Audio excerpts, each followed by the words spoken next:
पुनिवासी वैराग्याचे महामेरू संत हृदय सम्राट श्रीमंत श्री तुकोबारा यांचा चार चरणाचा अतिशय महत्वाचा आई आणि संतांचं साम्य दाखवणारा अभंग सेवेसाठी निवडला.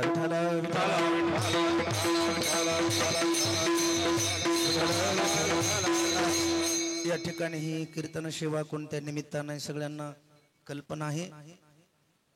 कैलासवासी पूज्य मातोश्री भीमाबाई नारायण सरकाळे त्या आमच्या मावशी, त्यांनी आपली इहलोकाची यात्रा संपवली, परलोकी गमन केलं.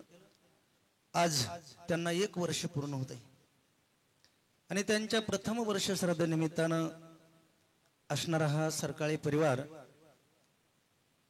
त्यांना 3 मुलं होती, 1 मुलगी, 1 त्यांचे ज्येष्ठ चिरंजीव, त्यांना देवाज्ञा झाली. आता आदरणीय ज्ञानदेव नारायण सरकाळे,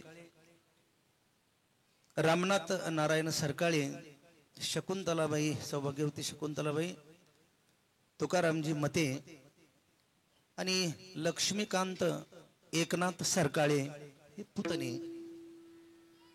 असा हा सरकाळे परिवार मोठा परिवार आहे. आणि आज हा सरकाळे परिवार आमच्या मावशींना या हरिकीर्तनाच्या आणि श्राद्धविधीच्या माध्यमातून शेवटचा निरोप देतात. विठ्ठल.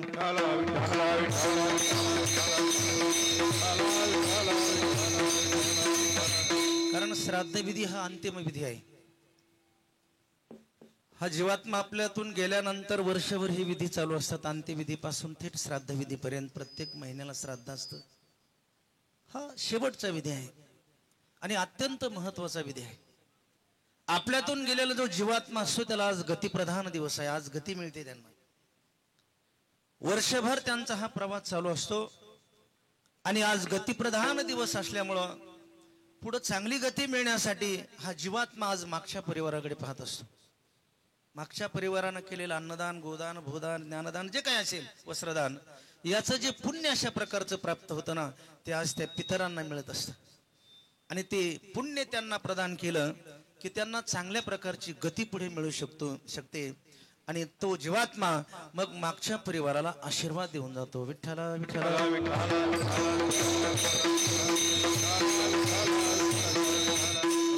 नाथ महाराज वर्णन करतात. सोये करावे पितृतर्पण, शण्णवते श्राद्ध जान, पितर उद्धरावे आपण, गया वर्जन करून या. श्राद्ध विधी हा त्याला पर्वणी म्हटले साधू संत. पर्व काळ आहे. मनुष्याशी पर्व काळ, जन्मात जोडे एक वेळ, ही पर्वणी आहे.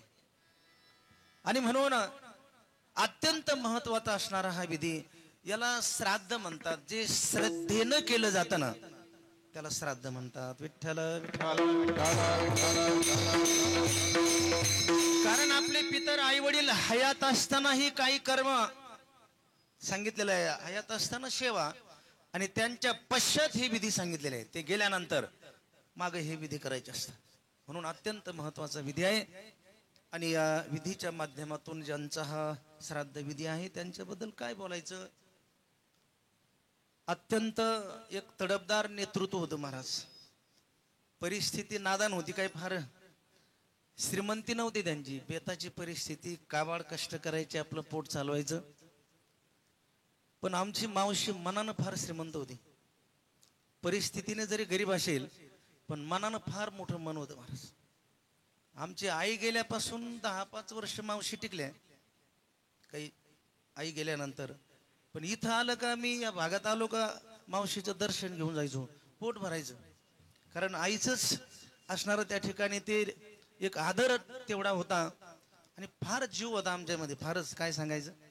कारण हे जे प्रेम असतं ना महाराज, हे शब्दामध्ये व्यक्त करता येत नसतं. विठ्ठला विठ्ठला.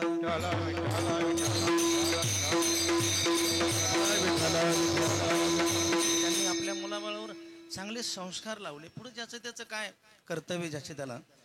पण नादान परिस्थितीमध्ये सुद्धा एवढा प्रपंच सांभाळला, मुलं बाळ सांभाळली, त्यांचे लग्न कार्य सगळे व्यवस्थित, नातू पंतू सगळे बघितलं आणि त्यांनी आपली हे लोकांची यात्रा संपवली. जीवन कृतार्थ झालं महाराज. शेवटी मी आलो की सांगायचं मावशी आता काय नाही, फक्त जप करायचं, बाकी काही नाही. आता बाकी जे करायचं कर्तव्य जबाबदारी ती सगळी पार पडलेली आहे. आणि मी या भागात आलो की मावशीला आशा लागायची माझी. आणि मग कधी कधी गडबड असली की येणं नाही व्हायचं, मग ती पुन्हा दुःख करायची, तो आला नाही. आणि म्हणून आज 1 वर्ष पूर्ण होतंय. फार गोड जीवन होतं महाराज. आणि एक मला वाटतं ती एक न्याय देवता होती. आता आमच्या मावस बहिणी माझ्या समोर बसलेल्या आहेत. मावस बहिणी असतील, मावस मेवणी असतील, मावस भाऊ असतील, कोणाच्या घरामध्ये जर वाद झाला ना, विवाद असतच, तर न्याय करायला आमच्या मावशीकडे यायचा. न्याय निवाडा दोघांचं ऐकून घ्यायचं आणि योग्य मार्ग सांगायचा. मला वाटतं मावशी म्हणजे एक स्पष्ट वक्तेपणा होता. अगदी स्पष्ट बोलायचं जे असेल ते. आणि खरोखर ती एक न्याय देवता होती. विठ्ठल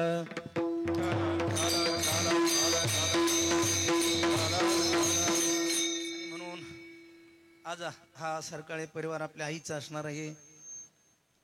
श्राद्ध विधी या ठिकाणी करत आहे. सज्जन हो, आई हा नुसता शब्द नाही महाराज, आई म्हणजे मंत्र आहे. जगातल्या सगळ्या देवता या 2 अक्षरामध्ये आहेत. सकळ तीर्थाची धुरे जे का माता पितरे, तया शेवेशी कीर शरीरे लोण की जे. आई म्हणजे नुसता शब्द नाही. जगामध्ये जेवढे देवता आहेत ना, तेवढे आई वडिलांच्या पायावर असतात. मी सांगत नाही, ज्ञानियांचे राजे सांगतात ज्ञानोबा, त्यांच्यापेक्षा कोण हुशार आहे ते सांगतात की आई हा मंत्र आहे महाराज. आई म्हणजे मंत्र आहे. आता कोणी मम्मी म्हणतं, कोणी मॉम म्हणतं, तो भाग वेगळा आहे. पण आई म्हणजे वात्सल्य, आई म्हणजे प्रेम. आई एकदा गेली ना महाराज, मला एकदा एक जणाचा फोन आला आमच्या जोडीदाराचा. ते म्हटले महाराज सकाळी सकाळी फोन आला, म्हटले मी भिकारी झालो. मला लवकर कळलं नाही का भिकारी म्हणजे काय. ते म्हटले आमच्या आई गेल्या आज. स्वामी तिन्ही जगाचा आई विना भिकारी. बाकी किती असू द्या स्थावर मालमत्ता श्रीमंती, पण आई नसली की माणूस दरिद्री आहे. विठाला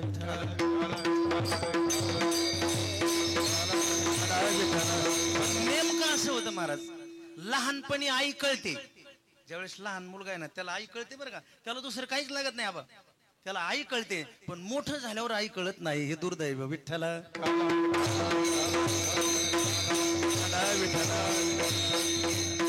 आणि म्हणून फार महत्वाचा भाग आहे या आईबद्दल. आमच्या संत वाङ्मयामध्ये संतांनी एवढं तोंड भरून आणि पोट तिडकीनं वर्णन केले. बाबा आई म्हणजे न मातुपर दैवतम, आई सारखे दुसरे दैवत या सृष्टीवर दुसरं कुठलंच नाही महाराज. आणि हे जिवंत देवता आहे. वा बघा, किती वेद अध्ययन करणारा असू द्या, किती ज्ञानी असू द्या, पण आईविषयी जर त्याच्याकडे प्रेम नसेल, आईविषयी आदर नसेल, तर त्याच्या त्या ज्ञानाला झिरो किंमत आहे. विठ्ठला विठ्ठला विठ्ठला विठ्ठला. आणि कुठल्याही वस्तूची किंमत, वस्तू ज्या वेळेला जवळ राहत नाही ना, त्यावेळेला कळते. वस्तू जवळून निघून गेली की मग त्या वस्तूची किंमत कळायला लागते. असंच होतं. जोपर्यंत जवळ आहे, अति परिचयात आवाज्ञा म्हणतात, कळतच नाही. ते आपलं दुर्दैव अशा प्रकारचं असतं. आणि ज्याची आई हयात आहे, वडील हयात आहेत, आणि ज्यांना आई वडील कळाले ना, मला वाटतं या सृष्टीवर तोच भाग्यवान आहे. विठ्ठला विठ्ठला विठ्ठला.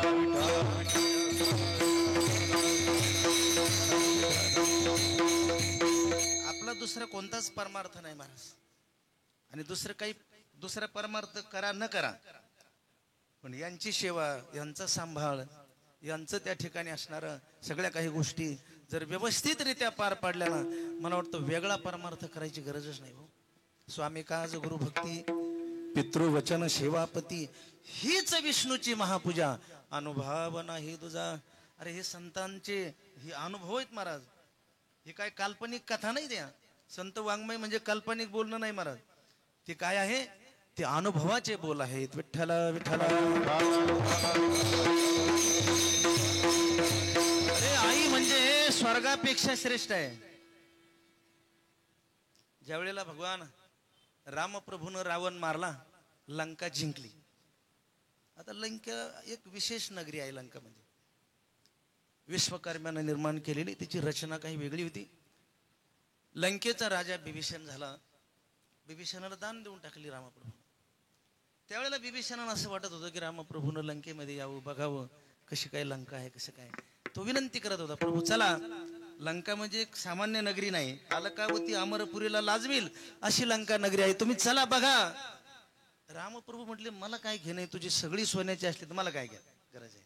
जननी जन्मभूमिश्च स्वर्गादपि गरीयसी. आपली स्वतःची आई आणि जन्मभूमी ही स्वर्गापेक्षा श्रेष्ठ असते. विठ्ठल आणि आपला जो नाळ जोडलेला असतो ना, तो जन्मभूमीशी आणि आईशी असतो. मला हे खरं आपलं नातं आहे. ते सांभाळलं पाहिजे, ते स्वीकारलं पाहिजे. आणि म्हणून फार महत्वाचा भाग अशा प्रकारचा हा आहे. तुम्ही बघा, आता आपली ही संस्कृती ही साधू संतांची संस्कृती आहे. माणूस विचार करत नाहीत बरं का. तारुण्याच्या भरामध्ये विचार करत नाहीत. विचार करायला सांगितलंय संत महात्म्यांनी. तुम्ही असं सोयीर वागू नका. आपण नेहमी पाहतो आई वडील 6-6, 8-8 मुलांचा सांभाळ करतात. आई वडील 8-8, 6-6 लेकरं असतात, त्यांचा सांभाळ करतात. पण 4 मुलं एका आईचा सांभाळ करत नसतील तर याच्यापेक्षा मोठं दुर्दैव कोणतं आहे. विठ्ठल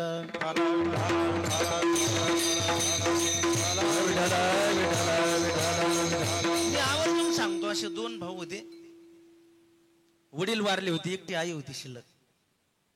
पण त्या आईच्या पाळ्या लावल्या होत्या त्यांनी, ह्या अमावस्याची त्या अमावस्या. एकदा काय झालं, अमावस्या झाली आणि त्या आईनं आपलं त्यांनी सांगितलं आता तुमचं बिऱ्हाड जाऊ द्या तिकडं. त्या आईनं आपलं ते बिऱ्हाड उचललं, धाकट्याच्या घराकडे निघाली. दारात गेल्यानंतर ते सुनबाई म्हटले तुम्ही आजच कश काय आल्या. अमावस्या झाली म्हटली काय. ते म्हटले 2 अमावस्या आहेत. कल्पना करा, 2 अमावस्या आहेत, आज पण अमावस्या आहे. काय करायचं त्या म्हातारी. किती लाजीरवाणी गोष्ट आहे महाराज, सांगायला सुद्धा लाज वाटते. विठ्ठला विठ्ठला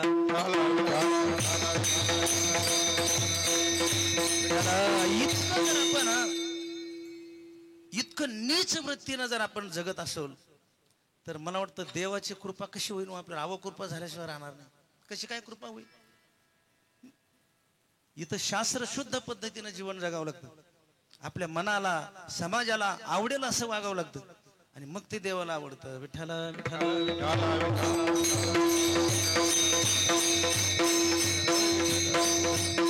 संत महात्म्यांनी मग वर्णन केले ना, जसं परिस्थिती असेल तसं वर्णन करतात.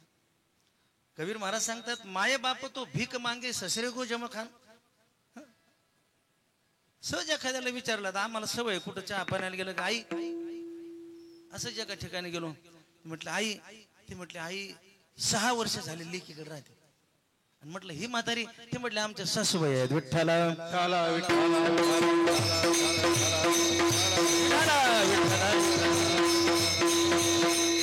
सासू सुद्धा सांभाळा. सासू सुद्धा आई आहे. प्रत्येकाला 5 आई आणि 5 बाप असतात. सासू सांभाळू नका असं नाही म्हणायचं, त्यांनाही सांभाळा, पण अगोदर आईचा विचार करा आणि मग सासूचा. विठ्ठला विठ्ठला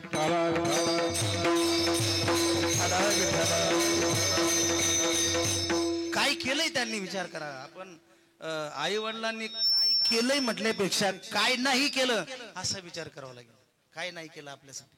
जीवाचं रान केलं म्हणजे रात्रंदिवस काबाड कष्ट केले, स्वतः उपवाशी राहिले, आपल्याला जन्म दिला, आपल्याला सांभाळलं, वाढवलं, शिकवलं, मोठं केलं आणि आपण मोठे झाल्यानंतर त्यांचेच वाशे मोजायला लागतो. विठ्ठला विठ्ठला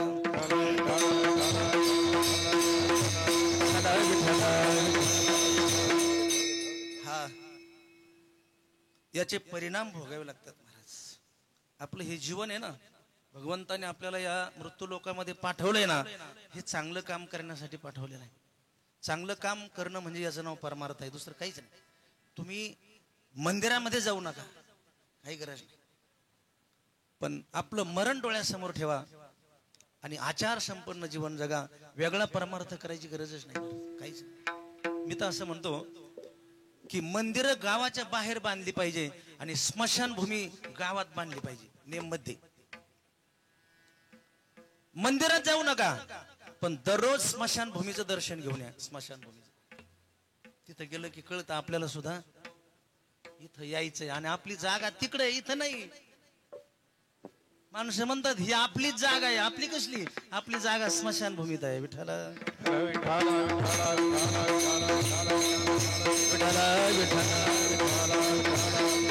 देह हे काळाचे धन कुबेराचे, इथे मनुष्याचे काय आहे? काय आपलं इथं येताना रिकाम्या हाताने आलोय, जाताना सुद्धा रिकाम्याच हाताने जायचं ना. येणे एकले हो जाणे ही शेवट, येथे राहण्याची नाही कल्पकोटी. काही तर राहायला आलो नाही आपण. प्रत्येकाला जायचंय एक ना एक दिवस. कित्येकाने मरण चुकवण्याचा प्रयत्न केला पण नाही राहता आलं, जावंच लागतं. विठ्ठल विठ्ठल.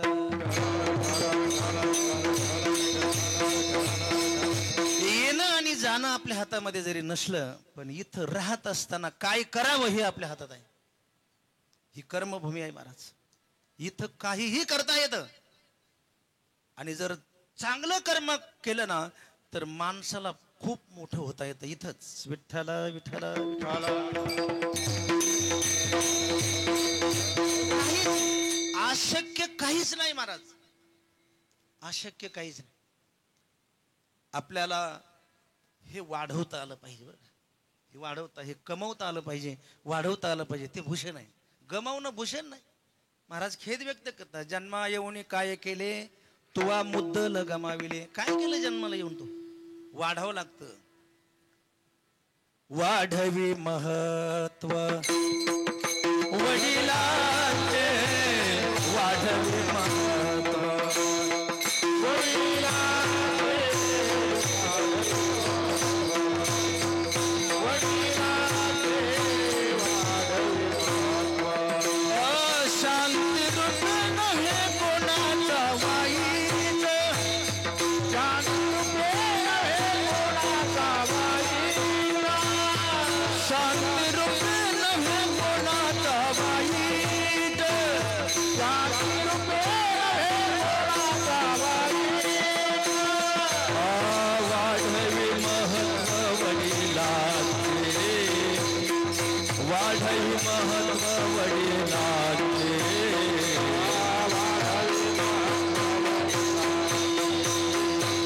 वाढवी महत्व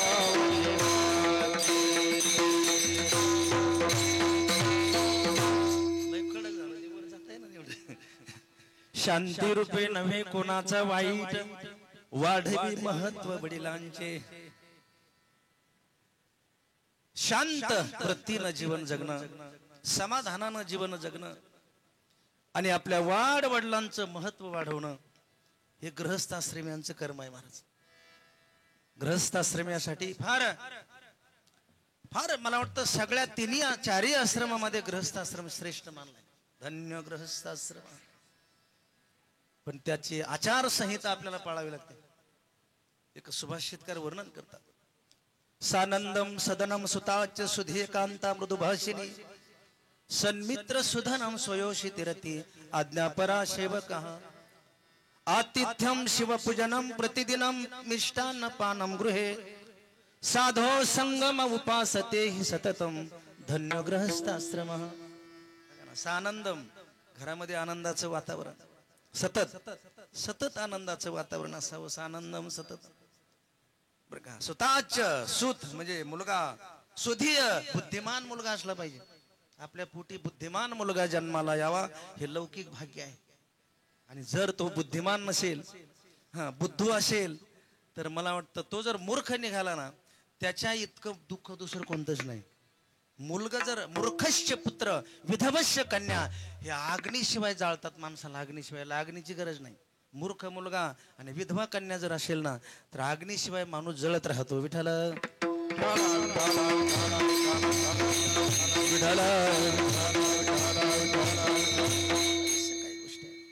म्हणून सतत आपल्या घरामध्ये आनंदाचं वातावरण, घरातला जे काय वर्ग परिवार आहे तो आज्ञाधारक असावा.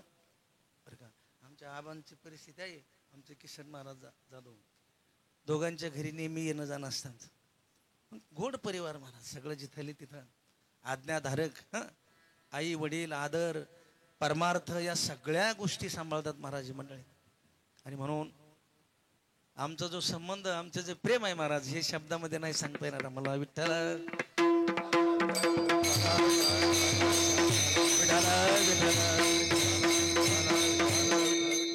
असं गोड जीवन जगलं पाहिजे महाराज. गोड राहायचं किती दिवस, कशाला कोणाला वाईट व्हायचो. क्षणभंगुर नाही भरवसा, वारे सावध तोडा माया आशा, काही नचले मग गळा पडेल फासा, पुढे हुशार थोर आहे वळसागा, हा राम राम स्मरा आधी, आधी नंतर नाही, आधी परमार्थ आहे. आमच्या वैकुंठवासी श्री गुरु सत्यविजय महाराज नेहमी कीर्तनातून सांगायचे बरं का. आमच्या माऊली एकनाथ माऊलींना माहित आहे, आमचे एकनाथ माऊली सुद्धा एक वारकरी जीवन आहे महाराज. तर त्यांच्या वडिलाबद्दल तर बोलायलाच नको. पूजनीय आदरणीय वैकुंठवासी अंबादासजी महाराज, एकदा मी मावशीच्या मुक्कामाला होतो इथं आणि त्यांचं काकडं भजन सुरू झालं आबा. तर मी झोपेतून अंथरुणावर उठून बसलो. काय आवाज होता, काय माधुर्य होतं त्या आवाजामध्ये. आता ऐशी कोणी होणे नाही. श्री गुरु सत्यविजय महाराज सांगायचे की माणसं हे परमार्थ भजन धर्म कार्य सत्कार्य हे प्रयत्नानं केलं पाहिजे. भजन प्रयत्नानं केलं पाहिजे आणि प्रपंच हा प्रारब्धावर सोडला पाहिजे. आपलं नेमकं उलट होतं. ते म्हणायचे काही माणसं स्थलांतर करतात कशाला, श्रीमंत व्हायला. ह्या गावाची त्या गावाला जाते, शहरात जाते, इकडे जाते. पण ते म्हटले ते कुठं जरी गेले ना त्यांचं कपाळ त्यांच्या बरोबरच राहत. जेथे जावे तेथे कपाळ, जेथे जावे तेथे कपाळ, जेथे जावे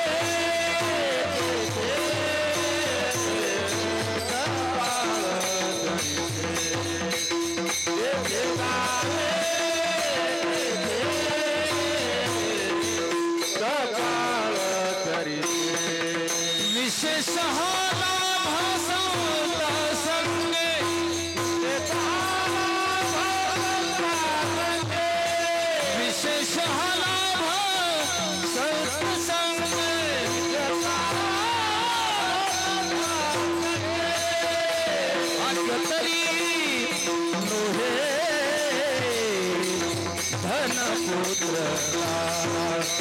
भाग्य तरी नोहे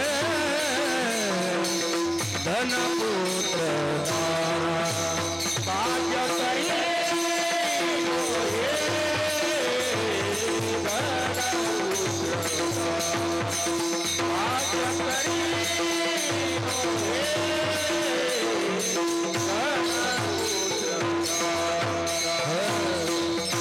जिथे जावे तिथे कपाळ सरीशे, लाभ तो विशेष संत संगे. माणूस कुठेही गेला ना तर त्याच वाजत त्यांचं तसं काय नाही, ऐकायला बरं वाटतं. वाजा वाजा थोडं वाजा बघू ना, वाजा ना. माऊली तसं काय नाही आमच्या.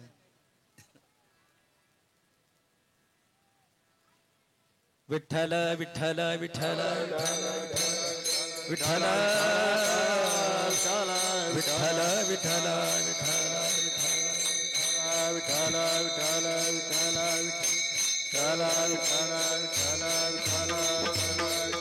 गेला कर्मे दशरथ वियोगे मेला, कर्मे रावण क्षयो पावला, वियोग घडला सीता देवी, परियशी गभारा सादर. ज्ञानोबा सांगतात बाबा, परियशी गभारा सादर, कर्मे निर्वंश झाले सगर. मोठमोठ्याला कर्माने सोडलं नाही महाराज. तुमची आमची काय कथा आहे. म्हणून माणसानं सातत्यानं या जीवनाचा विचार केला पाहिजे. आपल्याला राहायचे किती दिवस, किती दिवस राहणार आहेत आपण हे आपल्याला माहिती नाही महाराज. अल्प आयुष्य मानव देह, शत गणिले ते अर्धरात्र खाय, मध्ये बालत्व पीडा रोग क्षय, काय भजना शिवरले ते पाहेगा. काय सांगा ना मला. 100 वर्षाचं आयुष्य सांगितलंय. अलीकडे आता 100 वर्ष माणसं टिकत नाहीत. सगळं प्रदूषण झालंय, सगळं भेसळ आहे, वातावरण खराब आहे. 50शी ओलांडली का माणसाला लगे वेद सुरू होतात. आणि म्हणून त्यातलं अर्ध आयुष्य झोपेत जातं. मध्ये बालत्व, त्याच्यामध्ये बालपण आलं, बालपण गेले नेनता, तारुण्य दशे विषय व्यथा, वृद्धपणी प्रवर्तली चिंता मरे मागुता जन्मधरी. काय भजनाला काय उरतं सांगा ना. पण भगवान परमात्मा इतका भुकेलेला आहे, तो सांगतो बाबा मोटके निमिष भरी जरी देतो जाय, 24 तासातला एक निमिष तरी माझ्यासाठी द्या विठ्ठला.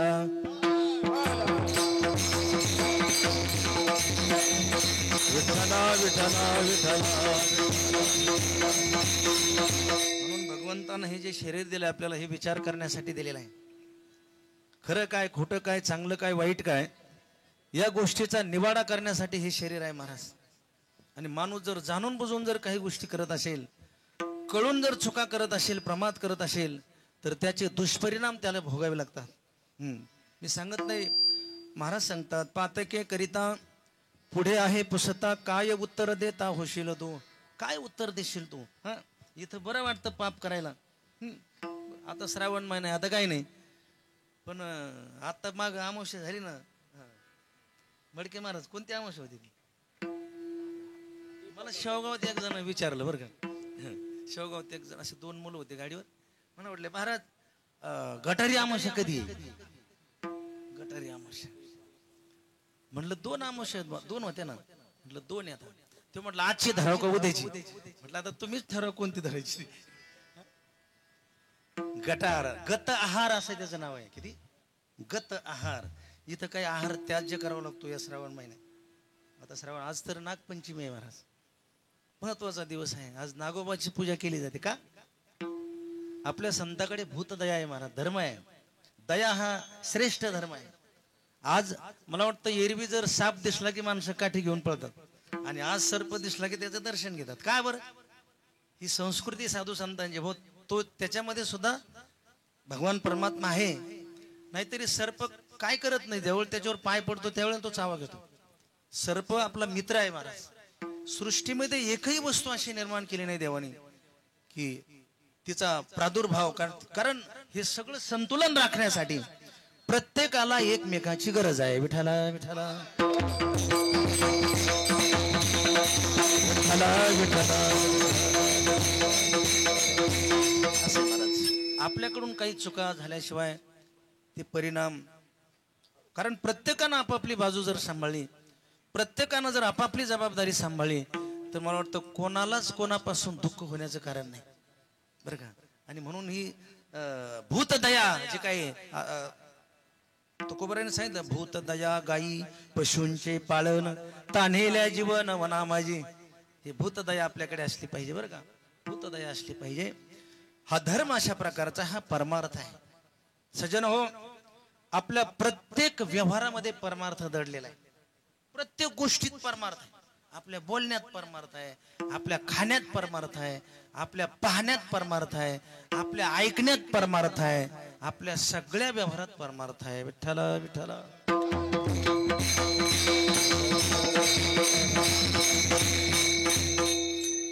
आपण ज्या क्षेत्रामध्ये आहोत त्या क्षेत्रामध्ये इमानीद्वारे कर्म करणं, प्रामाणिकपणानं काम करणं, मला वाटतं हा त्याचा परमार्थ आहे. परमार्थ आहे. पण हे कर्म करत असताना काही गोष्टी विसरू नये. काही गोष्टी माणसानं विसरल्या पाहिजे बरं का, आणि काही गोष्टी विसरू नये असं सांगितलं. माणसानं ज्या भगवंताने आपल्याला हे शरीर दिलं त्या देवाला कधी विसरू नये. ज्या आईवडिलांच्या माध्यमातून मिळालं त्या आईवडिलांना कधी विसरू नये, आणि आपल्या मरणाला कधी विसरू नये. या 3 गोष्टी कधीच विसरू नये. विठ्ठला विठ्ठला.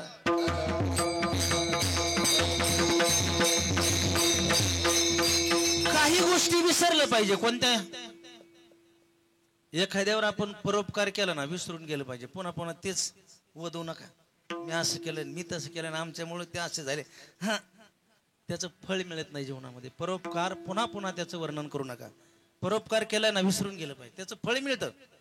परोपकार करणं हे पुण्य आहे. पुण्य परोपकार पापते परपीडा, अनेक नाही जोडा दुजायाशी. दुसऱ्याला पीडा देणं हे पाप आहे, आणि दुसऱ्यावर परोपकार करणं हे पुण्य आहे. पण केलेला परोपकार पुन्हा. आमचे वैकुंठवासी भक्तराज महाराज सांगायचे की उजव्या हातानं दिलेलं दान डाव्या हाताला सुद्धा कळलं नाही पाहिजे. आपले तर अगोदरच पोस्टर लागलेले राहतात.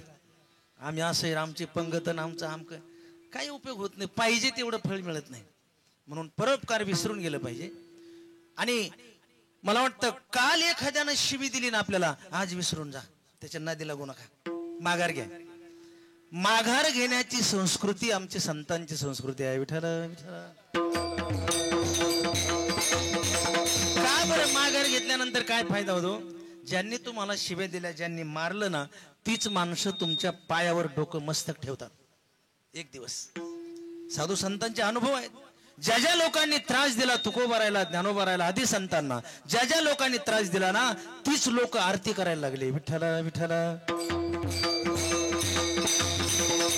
विठ्ठल विठ्ठल. हा व्यवहार आहे. एक दिवस तुम्हाला त्रास देणारा माणूस नाक घासत तुमच्या पायावर येईल. फक्त माघार घ्या. म्हणून काही गोष्टी विसरलं पाहिजे, काही गोष्टी कधीच विसरू नये. आणि हे जीवन कळलं पाहिजे. जीवन कळलं की माणूस, मला वाटतं जीवन जर कळलं ना तर जगणं सोपं जातं. काहीला जीवनच कळलं, ते म्हणजे काय करावं तेच कळालं, काहीच डोकंच चालत नाही, जीवनच कळलं नाही. ज्याला जीवन कळालं ना, परिस्थिती कशी असो, जीवन जर कळालं ना तर जगणं सोपं जातं. विठ्ठल विठ्ठल. जगायला काहीच लागत नाही महाराज. तुमची वृत्ती जर चांगली असेल ना तर तुम्हाला कुठेही देव उभा राहतो. कुठे परिस्थिती कशी असू द्या, परिस्थिती कशी असू द्या, माणसाची वृत्ती चांगली असली पाहिजे. आणि या वृत्तीला फार महत्व आहे. आपण बघा व्यवहारात काही माणसं म्हणतात माणूस बरा आहे पण त्याची वृत्तीच चांगली नाही, असं म्हणतो की नाही. ही वृत्ती चांगली पाहिजे. आणि ती वृत्ती चांगली करण्यासाठीच मला वाटतं हे कथा, कीर्तन, प्रवचन, वारी, भजन हे त्याच्यासाठी आहे. बरं, भजन करायचं आणि कसंही वागायचं, कसं काय होईल सांगा ना मला. हे जीवन सुधारण्यासाठी भजन आहे, परिवर्तनासाठी हे सगळं काय. आपल्यामध्ये बदल झाला पाहिजे, परिवर्तन झालं पाहिजे. पण परिवर्तनच होत नाही महाराज. वैकुंठवासी भक्तराज महाराज सांगायचे, हे 4-5 जण असे काशीला गेले, पायी गेले जाताना. आजही जातात काही माणसं पायी. तिथे गेल्यानंतर मग गंगेवर त्या ठिकाणी स्नानाला गेले आणि तिथं ते ब्राह्मण देव असतात, तिथं संकल्प सोडावा लागतो. काहीतरी सोडा, काहीतरी आपले एखादे दुर्व्यसन असतील किंवा काही सवयी असतील ते सोडून द्यायचे. आता आजपासून मी ही गोष्ट करणार नाही. तर ते बाकीचे काही काही सोडलं, पण एक जण राहिला. ते बाकीचे म्हटले, तू असं कर, तुला खूपच राग येतो म्हटले, आणि या रागामुळं सप्त्यात भांडणं होते म्हटले. तू काही बोलतो कोणाला, तू असं कर, इथं राग सोडून दे बरं. ते म्हटलं काय हरकत नाही, तुमचं म्हणणं येतं. त्यानं आपलं हातावर पाणी घेतलं आणि त्या ब्राह्मण देवाच्या समोर संकल्प केला की आजपासून मी राग येऊ देणार नाही. संकल्प सोडला. पुन्हा ती वारी झाली आणि परत आता निघाली. आता बरं येताना मात्र एसटी नाही आली बरं का. एसटी मध्ये बसल्यानंतर त्याच्या शेजारी एक दुसरा माणूस बसला, बाकीचे बसले. आणि त्या दुसऱ्या माणसाने विचारलं, त्याच्याने राग सोडला होता ना, त्याला विचारलं, म्हटले का कुठे गेले होते? म्हटले गेलतो काशीला, वाराणसीला. मग काय संकल्प केला तिथं? ते म्हटलं काय नाही, राग सोडून दिला. म्हटले आता परत राग येऊ द्यायचा नाही. तो माणूस जरा हुशार होता, आणखी काही अंतरावर गेलो, त्यानं पुन्हा विचारलं, म्हटलं काय सोडलं तुम्ही? ते म्हटलं राग सोडला. 10-5 वेळा त्याने तोच प्रश्न विचारला, याने तेच उत्तर दिलं. त्यानं पुन्हा विचारलं काय सोडलं? ते म्हटलं एकदा सांगितलं ना तुला, राग सोडला ना. बाई माग सारली. सोडलाय का? सोडणं इतकं सोपं नाही. विठ्ठला विठ्ठला. अरे हे सोडण्यासाठी देवाची कृपा लागते, साधूची कृपा लागते. सोडण्यासाठी हे सोडणं इतकं सोपं नाही. आणि ज्यांनी सोडलंय मग सोडिला संसार, सोडिला संसार, सोडिला संसार, सोडिला संसार. माया दयावरी फार, माया दयावरी फार. भावी चाले मागे मागे, भावी चाले मागे मागे. माया दयावरी फार, माया दयावरी फार. भावी चाले मागे मागे, भावी चाले मागे मागे.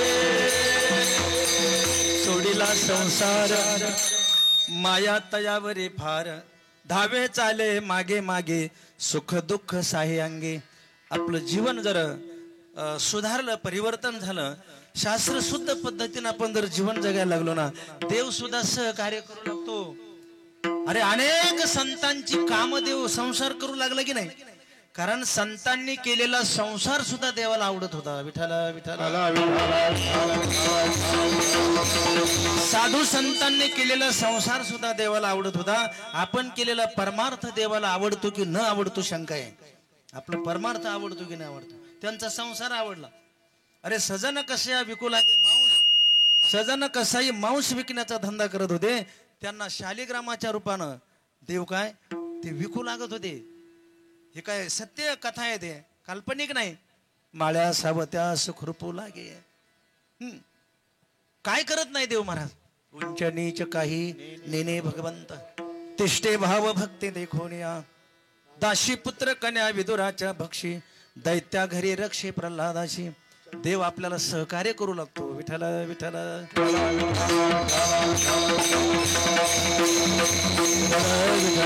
अरे साधा व्यवहार आहे तुम्ही चांगले वागले की सोयरे धायरे सुद्धा तुम्हाला सहकार्य करतात मग काय काही जर एखाद्याचं उन्हाळ वागणूक असले माणसं त्याला देऊन तरी काय उपयोग आहे ते धडाचं नाही असं म्हणतात की नाही अरे व्यवहारामध्ये कारण व्यवहार आणि परमार्थाची रीत एकच आहे एकच हिशोब आहे म्हणून तर ज्ञानोबा सांगतात ज्याला चांगला प्रपंच करता येतो ना त्याला चांगला परमार्थ करता येतो विठाला विठाला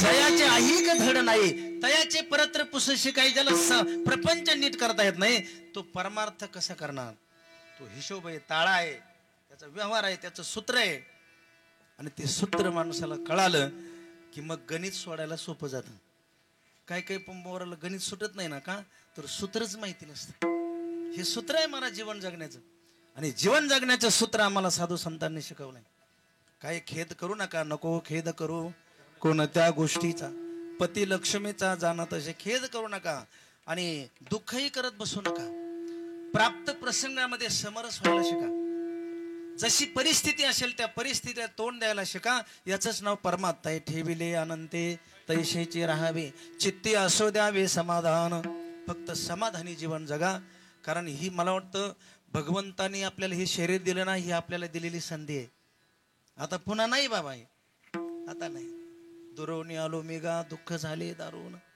यावया इथवरी होते हेची कारण दुर्लभ भेटी तुम्हा पायी झाले दर्शन तुका विनवी संता दोन्ही कर जोडून दाते हो दान करा भाई तो तिचं लेकरू अशा प्रकारचं असतं ती स्वतः कष्ट सहन करते आणि आपलं बाळ कसं सुरक्षित राहील आपल्या बाळाचं कसं भलं होईल हा एकच विषय त्या मातेच्या चित्तामध्ये असतो महाराज मला वाटतं आई वडिलांचा हा परमार्थ आहे याला समर्पण म्हणतात स्वतःचा विचार न करता दुसऱ्याचा विचार करणं हे समर्पण आहे आणि आई वडील आपल्या स्वतःचा कधीच विचार करत नाहीत आपल्या मुलाबाळाचा विचार करतात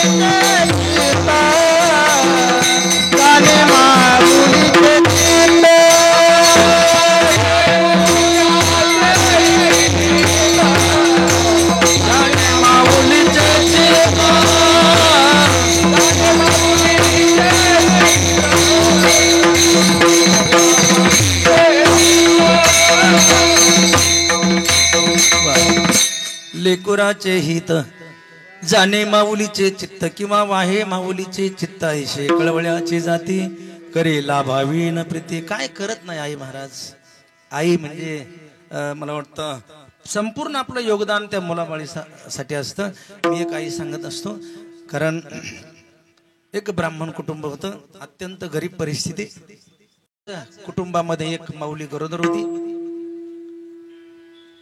घरी असताना एक लहान मुलगी तिच्या जवळ होती बाकी घरी कोणी नव्हतं उद्योगाचे दिवस खेडगाव आणि तिला प्रसूतीचे वेदना होऊ लागले तिने आपल्या त्या लहान मुलीला सांगितलं ताई कोणी बाहेर असेल तर बघ मला फार वेदना होतात ती लहान मुलगी इकडे तिकडे फिरली का आता खेडेगाव होतं, उद्योगाचे दिवस, घरी कोण सापडणार आहे? कोणीच तिला सापडलं नाही. पण एका पिंपळाच्या झाडाखाली एक महात्मा बसलेला होता, साधू. ती मुलगी गेली आणि म्हटली, बाबा माझ्या वहिनीला फार त्रास होतोय, प्रसूतीच्या वेदना होत आहेत, प्रसूती होत नाही. त्या साधूनं थोडस ध्यान लावलं आणि सांगितलं, मुली तुझ्या वहिनीला मुलगा होणार आहे म्हटलं. आनंद झाला तिला बरं का, कारण पहिलं मुलगा होईल म्हटलं की आनंद व्हायचा लोकांना, आणि मुलगी म्हटलं की वाकडे तिकडे थोबड करायची. आता आता आम्हाला सांगते दिवसातून निदान 4 लोक आम्हाला सांगतात, महाराज एखादं तरी येडवाकडे बघा, सगळं आम्ही करतो. त्यांना म्हणा तुम्ही काहीच करू नका.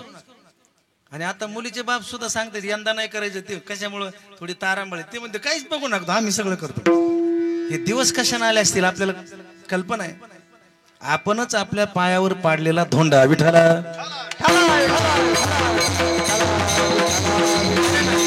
आपल्याला सून पाहिजे पण मुलगी नको, कसं शक्य आहे? आपल्याला सावली पाहिजे पण झाड कोण लावतंय? फुकट पाहिजे, कसं काय मिळेल सांगा ना. तिला सांगितलं तुझ्या बहिणीला मुलगा होणार. आनंद झाला. ती मुलगी निघाली. त्या बाबाजीने सांगितलं, ए मुली थांब, मुलगा होणार आहे पण पुढचं ऐक. म्हटले काय? आत्ताची आत्ता जर प्रसूती झाली ना तर तो भिकारी जन्माला येणार आहे. आणखी 2 तासानं प्रसूती झाली तर तो मुलगा राजाचा प्रधान होणार आहे. ती आली घरी, तिने आपल्या बहिणीला सांगितलं, म्हटलं बहिणी तुम्हाला त्या साधून सांगितलंय की मुलगा होणार आहे म्हटले. तिलाही आनंद झाला. पण ती म्हटली, वहिनी त्या बाबाजीनं असं सांगितलंय की आता जर तुम्ही प्रसूत झाल्या तर तुमच्या पोटी भिकारी मुलगा जन्माला येणार आहे. आणखी 2 तासानं जर तुमची प्रसूती झाली तर तो मुलगा राजाचा प्रधान होणार आहे. मग बघा, तिनं थोडा वेळ विचार केला आणि ती म्हटली, भिकाऱ्याला कसा जन्म देऊ मी? आयुष्यभर भीक मागायची म्हटल्यानंतर एक दारिद्र्य लाजीरवाणं जीवन आहे. ती म्हटली, मी भिकाऱ्याला माझ्या पोटी जन्माला घालणार नाही. मग तिनं काय केलं बघा, हुशार होती ती.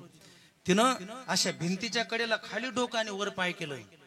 आता प्रसूती जवळ आलेली होती, तिची काय अवस्था असेल सगळ्यांना कल्पना आहे. खाली डोकं केलं आणि भिंतीला वर पाय लावले. 2 तास तो त्रास सहन केला आणि 2 तासानं ती प्रसूत झाली. तिच्या पोटी आम्हाला वाटतं 1000 जबाबी बिरबल जन्माला आला. विठ्ठल विठ्ठल. या सगळ्या गोष्टीचं तात्पर्य एकच आहे की आई आपल्या मुलासाठी काय करत नाही, काय करत नाही, किती यातना कष्ट सहन करते. कारण तिचं सर्वस्व म्हणजे तिचं मूल व्याप्ती. मला वाटतं किती कष्ट करून आई आली ना संध्याकाळी, किती कष्ट करू द्या, आणि घरी आली ते मूल खेळत समोर आलं की तिचा शिनभाग जातो महाराज. आयुष्यभर दिवसभर केलेले कष्ट त्या ठिकाणी निघून जातात महाराज, सोडून जाते. तुम्ही आता बघा, आता अलीकडं दवाखान्यामध्ये जे काही प्रसूती होतात त्यांचं ते सिझेरियन होतं ना, फार मोठा त्रास येतो. पण एवढं दुःख सहन करून ती आई म्हणते माझं बाळ कुठे?